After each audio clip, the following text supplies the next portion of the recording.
नमस्कार, किस्सा कुर्सी का देख रहे हैं आप। मैं हूं सचिन और तारीखों का ऐलान हो चुका है।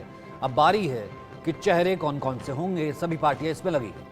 आपके साथ मैं रचना बंसल। किस्सा कुर्सी का में हम लगातार देश भर में हो रही सियासी हलचल पर नजर रख रहे हैं। एक तरफ तो लोकसभा इलेक्शंस की डेट सामने आ चुकी हैं, साथ ही साथ अब नजरें इस बात पर हैं कि कौन किस सीट से चुनाव लड़ रहा है। कुछ चेहरे हैं जो सामने आ चुके हैं, लेकिन कुछ राज्य ऐसे जहां पर अभी भी बात तो बन गई है, लेकिन उसका औपचारिक ऐलान होना बाकी नजर आ रहा है। लोकसभा चुनाव की तारीख हम सबको मालूम है, 19 अप्रैल से शुरू होंगे, 1 जून को खत्म होंगे, 4 जून जब रिजल्ट सामने आ जाएंगे। लेकिन बिहार में एनडीए का सीट शेयरिंग का फॉर्मूला जो अभी तक क्या तय नहीं हुआ है या फिर ऐलान नहीं हुआ है, ये एनडीए बेहतर जानती है। बैठक लगातार हो रही है, लेकिन नतीजा अब तक नहीं आया है। राष्ट्रीय जनतांत्रिक गठबंधन यानी कि एनडीए में बीजेपी, नीतीश कुमार, चिराग पासवान, जीतन मांझी, उपेंद्र कुशवाहा, पशुपति पारस की पार्टी को लोकसभा सीट शेयरिंग को लेकर मंथन जारी है। अब तक मिल रही जानकारी के मुताबिक बीजेपी 17, जेडीयू 16, चिराग पासवान 5, जीतन मांझी को 1 और आरएलएम को 1 सीट मिलती हुई नजर आ रही है। इन्हीं सीटों पर मोहर लगाने के लिए आज खुद नीतीश कुमार दिल्ली का दौरा कर रहे हैं। तो क्या आज कंफर्म हो जाएगा सीट शेयरिंग का फॉर्मूला? से पूरे देश में नरेंद्र मोदी के नेतृत्व में हमारे सभी घटक दल लड़ने को तैयार हैं और सबका ये मानना है कि नरेंद्र मोदी ने पिछले 10 वर्षों में देश के विकास में कई आयाम जोड़े हैं और अतुलनीय विकास किया है। तो इस विषय पर किसी को कोई कन्फ्यूजन नहीं है कि उनके नेतृत्व में काम करना है। एनडीए गठबंधन पूरी तरह से भाजपा के साथ काम करने को सब दल तैयार है। तो मेरा मानना है सीटों के जो आंकड़े हैं वो निश्चित रूप से टेबल पर बैठकर उसका समाधान हो। जिस प्रकार से पूरे देश में नरेंद्र मोदी 39 है, वो जीते हुए हैं पहले से, लेकिन इस बार उनका संख्या 10 से ज़्यादा नहीं होगा। हम तो 40 में 40 चाहेंगे कि जीते, लेकिन 10 से ज़्यादा उनको पार करने नहीं देंगे। समय पर होगा। सक्षम नेतृत्व निर्णय लेने में हर तरह से सक्षम है और उचित समय पर ये निर्णय हो जाएगा। लालू जी के सभी परिवार के सदस्य राजनीति में रहने का अधिकारी हैं, क्योंकि वह पार्टी ही परिवारवादी और वंश। वैसे तो अन्य मुख्यमंत्री कुछ निजी काम से जा रहे हैं। सीट शेयरिंग में कोई दाव पेच नहीं है। जो हम लोग का एनडीए गठबंधन है उसमें किसी तरह तकरार नहीं है। सीट शेयरिंग सब अपने अपने अनुकूल हो गया है, कोई दिक्कत नहीं। कहा तो ये जा रहा है कि सब कुछ ठीक है, नीतीश आ जा रहे हैं, आलोक जी हमारे साथ लगातार बने हुए हैं, हिमांशु जी भी हमारे साथ लगातार बने हुए हैं, ए के झा भी हैं और राहुल लाल भी हमारा साथ देंगे। लेकिन आलोक जी, आपको क्या लगता है, लगभग फॉर्मूला वही है? बीजेपी जो है 17 और फिर उसके बाद बाकी पार्टियां, जेडीयू जो है, आज नीतीश वापिस आ रहे हैं। क्या पेच वहां पर आपको लगता है ज़्यादा फंसा, जब पशुपति पारस कहते हैं कि एक बार लिस्ट सामने आ जाए उसके बाद हाजीपुर को लेकर के मैं कुछ ऐलान करूँगा? देखिए, मुझे लगता है पारस फैक्टर नहीं है। और नीतीश जी का जैसा अभी उनके प्रवक्ता भी कह रहे थे कि नीतीश जी एक मोटे तौर पर जब गठबंधन में आए हैं वापस एनडीए के साथ, तब मोटे मोटे तौर पर आपस में सहमतियां बन चुकी। जो ऑन रिकॉर्ड तो कोई इतना नहीं बोलता है, लेकिन जो समझ में आया, कल परसों भी हम जब चर्चा कर रहे थे, वो 16 हो कि 17 हो, जेडीयू की 12 हो, ये कुछ काम जो शीर्ष नेतृत्व है मैंने नीतीश जी की सहमति के साथ लगभग तय हो चुका है। 1-2 जैसे आखिरी मिनट तक तो, जैसा मैंने कल पहले भी कहा था, और अभी तो बहुत समय है, नॉमिनेशन फाइल होने पर भी और चरणों में भी जब जहां होता है चुनाव, वहां पर यदि एक आध कोई ज्यादा ऐसा लगा कि इसको किया जाए। पारस जी भी बीच बजधार में भी खड़े हुए हैं। वो उनको उनके किसी व्यक्ति को मंत्री बने या कहाँ पर क्या पद राज्यसभा में मिले न मिले, ऐसे कुछ 1-2 छोटे छोटे जिसको कह सकते हैं, कहते हैं ना आदमी जैसे यहाँ से इतना पेच कसना है उतना ही पेच कसने जैसी बाकी है। बाकी हाँ ठीक है, लड़ाई जोरदार है। तेजस्वी यादव ने जिस ढंग से चुनौती तो है, विपक्ष की ऐसा नहीं है, ऊपर से सब कह रहे हैं कि हम सारे 40 सीट जीत जाएंगे, लेकिन सबको ये मालूम है कि हम उसके लिए हमारी तरफ से कोई कमी नहीं होना चाहिए। इसलिए पार्टी में मैं भी, ये भी आप उनकी बात कर रहे हैं, मैं कह रहा हूँ बीजेपी के कुछ निर्वाचन क्षेत्रों में जो वर्तमान है सिटिंग, और कुछ जिनका नाम लगभग ये था कि इन्हीं को लड़ने वाले हैं, उसको लेकर के भी अभी कुछ नाम जब तक जैसे कहते घोषित नहीं होती है तब तक उसमें कुछ भी आगे पीछे हो सकता है। हालांकि ऐसा लग रहा है कि आज या फिर हद से हद कल औपचारिक ऐलान हो जाएगा, क्योंकि आज शाम ही नीतीश कुमार आ रहे हैं, जेपी नड्डा से मुलाकात होगी, या तो आज फाइनली औपचारिक ऐलान हो जाएगा उन नामों का, या फिर कल तक हो जाएगा। ये तो बिहार सरकार के मंत्री भी दावा कर रहे हैं। राहुल जी, बिहार में ऐसा क्या है कि सीटों को लेकर शेयरिंग का फॉर्मूला निकल ही नहीं पा रहा है, पेच फंसा हुआ है, चाहे एनडीए है या इंडिया गठबंधन है। क्या ये पिछले दिनों हुआ सत्ता परिवर्तन का भी एक रिजल्ट है, जो चीजें इतनी उलझी हुई हैं, या कोई और वजह? रचना जी, देखिए, एनडीए में चीजें उलझी हुई क्यों है? क्योंकि अचानक से नीतीश कुमार जो है कि वो इंडिया से एनडीए में गए, और वो जब वहां पे गए हैं तो देखिए लगभग उनकी 16 सीटें तय हो चुकी हैं। तो इसलिए जो एनडीए के अन्य छोटे छोटे घटक दल थे, जिसमें पशुपति पारस हैं, अब वो 3 सीटें मांग रहे थे, उनको एक भी सीट मिलता हुआ नहीं दिख रहा है। वो उनकी दावेदारी अलग है। हालांकि जब से नीतीश कुमार निकल गए हैं इंडिया से, इंडिया में अब सीटों को लेकर उलझन की स्थिति नहीं है, क्योंकि वहां पे तो जगह खाली हो गई है। लगभग जो 16-17 सीटों पे वो लड़ते, वो जगह खाली है। तो इसलिए उनके उपस्थिति में भले वहां पे सीट शेयरिंग में कुछ उलझन की स्थिति होती, मुझे लग रहा है कि टीम इंडिया अभी देख रहा है कि आखिर एनडीए में सीट शेयरिंग की तमाम स्थितियां कैसे हो रही है।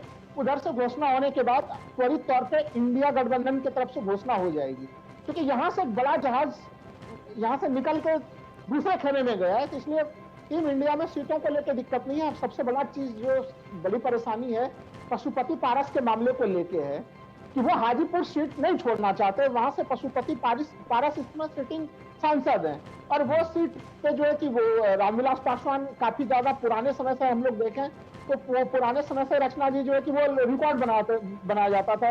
गिनीज बुक में उनके रिकॉर्ड नाम दर्ज होते थे पहले कि वो हाजीपुर से इतने रिकॉर्ड मतों से जीता करते थे। तो उस सीट को चिराग पासवान भी नहीं छोड़ना चाहते हैं। तो वो जो चाचा भतीजे का एक संघर्ष की स्थिति है, जहाँ पे कि चाचा ने खुलेआम जो है कि एनडीए खेमा में रह के जो कि बिगुल फूंक दी है कि आप हमें सीट नहीं देंगे तो फिर हम कहीं किसी दूसरे खेमे में भी चले जाएंगे। ये उन्होंने चेतावनी भी दी कि इंडिया गठबंधन का भी बताएंगे क्यों उलझी है चीजें। नहीं, देखिए, मैं वही तो कह रहा हूँ कि इंडिया गठबंधन में चीजें नहीं उलझी है रचना जी। यहाँ पे तो अब जगह वैकेंसी खाली है। तेजस्वी भी आज दिल्ली आ रहे हैं, उलझी नहीं है तो अब तक नाम सामने आ जाते। नहीं, नाम आराम से सामने आ जाएगा। हमें लग रहा है कि इंडिया गठबंधन के लोग एक नजर बना के रखे हुए हैं कि एनडीए में क्या चीजें हो रही है। एनडीए में चीजें फाइनल निकलेंगी, उसके बाद इधर भी चीजें फाइनलाइज होंगी, हो सकता है उसके पहले भी हो जाए। क्योंकि देखिए, अब यहाँ पे कांग्रेस तो ये दावा करेगी नहीं कि हमें इतनी सीट चाहिए। वहां पे उल्टा हमें लग रहा है कि जब नीतीश कुमार बिहार में सबसे ज्यादा अभी इसमें अलोकप्रिय नेता है, अगर मैं ये कहूँ तो ये कोई अतिशयोक्तिपूर्ण स्थिति नहीं होगी। उनके उपस्थिति के कारण से जो देखिए वाम दलों का अभी भी काफी ज्यादा गढ़ है। अगर आपको विधानसभा चुनाव का याद में दिलाऊं, 29 सीटें मिली थी लेफ्ट के दलों को, उसमें से वो लोग 16 सीटों को जीत गए थे। वो उनका स्ट्राइक रेट काफी अच्छा था। तो अगर सही ढंग से टीम इंडिया अगर टिकटों का बंटवारा करे तो वहां पर रिजल्ट काफी शानदार है। और मैं आलोक जी के इस बात से सहमत हूँ कि काफी कांटे का टक्कर बिहार में एनडीए बनाम इंडिया के बीच में होने जा रही है। क्योंकि हम लोगों ने देखा तो संवाद यात्रा के बीच में किस तरह से युवा जो है वो तेजस्वी यादव के पीछे खड़े थे। तो वहां पे आरजेडी एक जो है कि बड़े वर्किंग फोर्स के रूप में सामने में आई है। वहां पे लेफ्ट की पार्टियां मजबूत स्थिति में है, दूसरे अन्य घटक मजबूत स्थिति में, कांग्रेस भी एक अच्छी खासी स्थिति में, विधानसभा में 19 सीटें कांग्रेस भी लेके आई थी। तो अब हमें लग रहा है कि वो रूपांतरण अच्छे खासे ढंग से हो जाएगा। कुछ लोग टीम एनडीए से इंडिया में भी आ सकते हैं, इसके ऊपर भी हम लोगों को ध्यान रखना पड़ेगा। एक एजाज सर, एक ये भी हमने देखा है कि पिछले दिनों ये हो रहा था कि पहले आप आपका फार्मूला कौन सा है, फिर उसके बाद दूसरे वाला फार्मूला तय करेगा, और यही शायद नामों को लेकर भी कमोबेश देखने को मिल रहा है। ऐसी बात नहीं है, मैं खुद बिहार का हूँ, इसलिए मैंने देखा, मैं अच्छी तरह से जानता हूँ चीज़ों को कि एक्चुअली एनडीए के अलग इशूज़ हैं और इंडिया के में दोनों जगह अपने अपने इशूज़ ही हैं। अब एनडीए का इशू निश्चित तौर पर पहले तो चिराग पासवान जी बन गए थे और अब पशुपति जी बन रहे हैं, क्योंकि भाजपा नहीं चाहती है कि उनका कोई भी एक भी धड़ा में से एक भी इम्पोर्टेंट आदमी छिटके। पशुपति जी अगर छिटक भी जाएंगे तो बहुत नुकसान भाजपा को नहीं होगा, लेकिन नुकसान होगा। इसलिए वो किसी भी सूरत में नहीं चाहती है भाजपा की पशुपति जी भी जाएं, बाहर निकलें। और पशुपति जी और चिराग पासवान दोनों ही व्यक्ति हाजीपुर के लिए बिल्कुल जमे हुए हैं और उसको छोड़ना नहीं चाहते हैं, क्योंकि दोनों के लिए वो एक हेरिटेज की बात है। जहां उनके पिता हैं चिराग पासवान जी के लिए हाजीपुर को के कंटेक्स्ट में, वहीं उनके भाई हैं पशुपति जी, और पशुपति जी अब मंत्री भी इधर काफ़ी लंबे समय से लगातार चल ही रहे हैं। अब वो मान रहे हैं कि विरासत उन्होंने ले लिया है और ऑब्वियसली विरासत तो चिराग जी समझते हैं कि उनकी है। तो एक मसला वहाँ फंसा है और दूसरा मसला थोड़ा सा उपेंद्र कुशवाहा जी को लेकर भी फंस रहा है, जो मेरी समझ है, क्योंकि वो भी कुछ ज्यादा डिमांड कर रहे हैं, उन्हें एक सीट से ज्यादा मिलने की गुंजाइश बन नहीं रही है, लेकिन वो भी दबाव की राजनीति तब तक लगा रहे हैं जब तक ये लग सकता है, वो उसके लिए वो भी अड़े हैं, लेकिन मुझे लगता है वो ज्यादा बड़ा मसला नहीं है। और एक है मुकेश सहनी जी दोनों तरफ से रिजेक्ट हो चुके हैं। एक तरह से अगर आप देखें तो पहले भी इंडिया खेमा ने उन्हें रिजेक्ट कर दिया था और अब यहाँ से भी उन्हें बहुत तरजीह नहीं मिल रही है, लेकिन फिर भी भाजपा चाहती है कि अगर वो आ जाएं तो बेहतर है, चूंकि वो जिस जाति ग्रुप को रिप्रेजेंट करते हैं, हालांकि वो वहाँ के मतलब एक छत्र नेता उसके नहीं हैं, सहनी जी उसमें और भी लोग हैं, लेकिन फिर भी एक है कि वो भी आ जाएं तो ठीक है, तो एक वो है। और मुझे लगता है कि अब चीज़ें शॉर्ट आउट हो ही चुकी होंगी अब तक, और वो बहुत जल्दी वो आज से कल में वो हो ही जाएगा।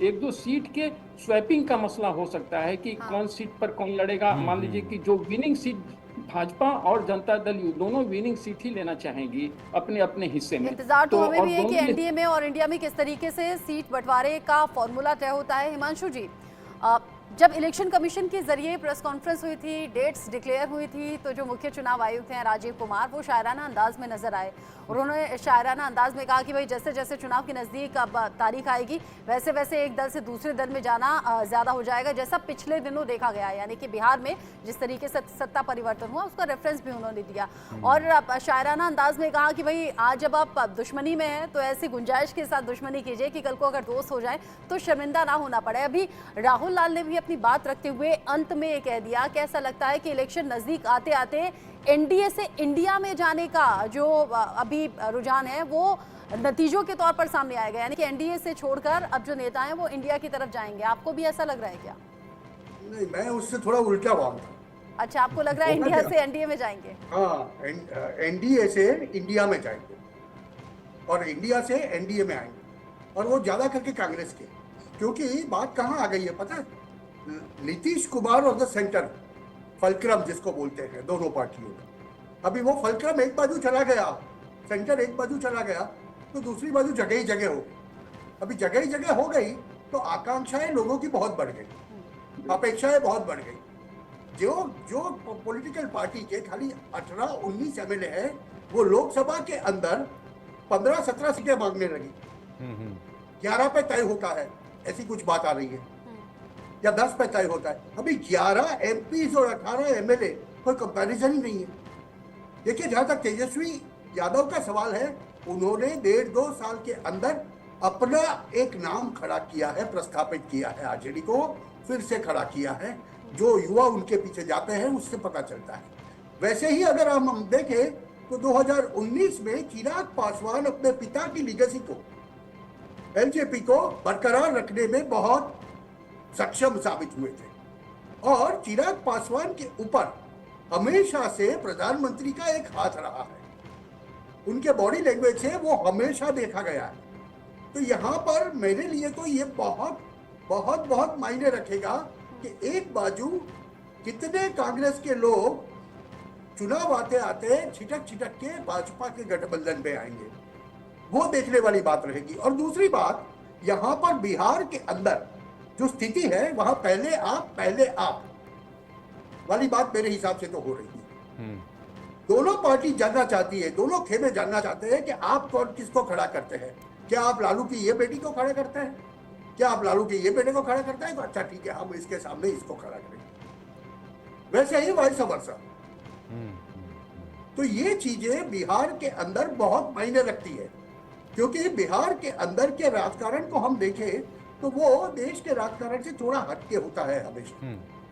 और पिछली बारी जो हमने देखा था कि किसी ने ये सोचा नहीं था कि बिहार में एक तरफा स्वीप होगा, 2019 में भी, मगर 40 में से 39 सीटें जीत गए थे, आरजेडी को नष्ट कर दिया था।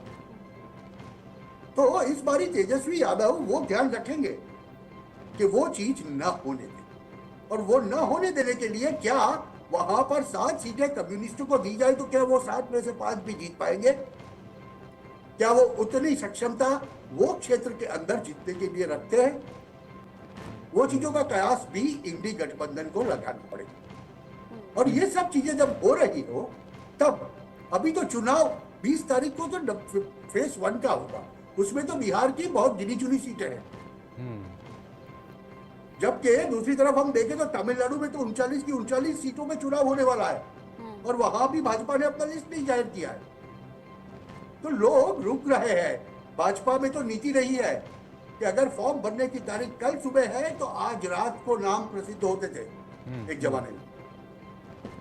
तो वो स्थितियां अब हमें देखने को मिलेगी। ये असमंजस चलता जाएगा कि अगर रूडी जी के सामने लालू प्रसाद यादव अपनी बेटी को खड़ी करते हैं पहली बारी की, तो वहां पर क्या स्थिति बनती है उसका कयास पहले चेस बोर्ड पे रखा जाएगा वॉर रूम के अंदर, इलेक्शन वॉर रूम के अंदर।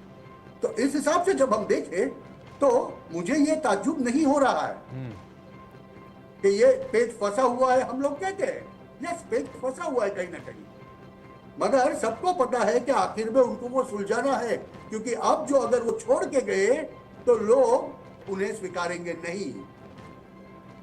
चुनाव जाहिर हो चुके हैं, अब वो स्थितियां नहीं है कि आप चुनाव जाहिर होने के बाद खेमा बदल के चले जाओ और लोग आपको स्वीकार दें। वो बहुत रेयर केसेस में होता है लोकशाही के अंदर। बहुत जूझ जैसे मामले हैं जहां पर ऐसा करके लोग जीते हैं। भाजपा के मुख्यमंत्री रह चुके उम्मीदवार लास्ट मोमेंट पे जब कर्नाटक के अंदर भाजपा छोड़ के कांग्रेस में गए, कांग्रेस जीत गया, फिर भी वो हार गए थे, ऐसा भी हुआ। तो ये सब चीजें देखनी पड़ेगी। जाहिर सी बात है, और तभी कहा जाता है कि अगर आपको पॉलिटिक्स सीखनी है तो कहीं ना कहीं बिहार की पॉलिटिक्स को जो है फॉलो कीजिए। वो जिस तरीके के ट्रेंड बताती है, जिस तरीके की बातें करती है।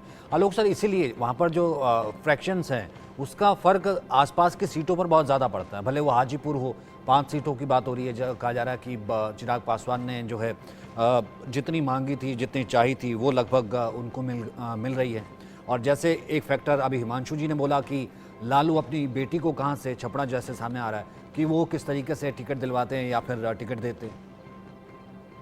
देखिए सचिन जी, अभी जो कहा मैं इस बात को आगे इसलिए बढ़ाऊंगा कि प्रधानमंत्री नरेंद्र मोदी, अमित शाह जी, जो बीजेपी है वो लॉन्ग टर्म में करती है और अपने साथ जो सहयोगी दल है उनको भी लॉन्ग टर्म में सोचने का कहती है। मैं कहा वैसा नहीं दूसरी पार्टी नहीं करती है, कांग्रेस पार्टी में भी ऐसा रहा है और अभी भी हो सकता है कुछ आगे के लिए भी वो सोचते हैं। बिहार में और झारखंड में भी आगे जल्दी चुनाव होने वाले हैं, तो विधानसभा चुनाव के लिए भी जैसे अभी जिनको साथ में वो आए हैं उनके साथ ये भी सहमति बनी है कि आप विधानसभा में यदि आपको वो करना है तो यदि कुछ लोकसभा में हमारी सीटें बीजेपी के पास रहेंगी या चिराग पासवान मान लीजिए राष्ट्रीय राजनीति करें और पारस जी या कुशवाहा या जो लोग हैं उनको राज्य में फिर एक महत्वपूर्ण भूमिका, उनके जो साथी हैं, केवल वो अकेले नहीं ना, उनके साथ मान लो 4 MP वो सीटें चाहते हैं या उसमें 2 में उनका ज्यादा प्रभाव है, तो उनके विधानसभा क्षेत्र कितने हो गए, 12 हो गए ना। यदि 6 भी एक जगह चुनाव क्षेत्र है, कहीं 8 है, और भारत में कई हमारे लोकसभा क्षेत्र ऐसे हैं जो 25 लाख, 30 लाख, 40 लाख, मतलब ऐसी दुनिया के किसी कॉन्स्टिट्यूंसी में नहीं होता होगा जो भारत में इतना कठिन है।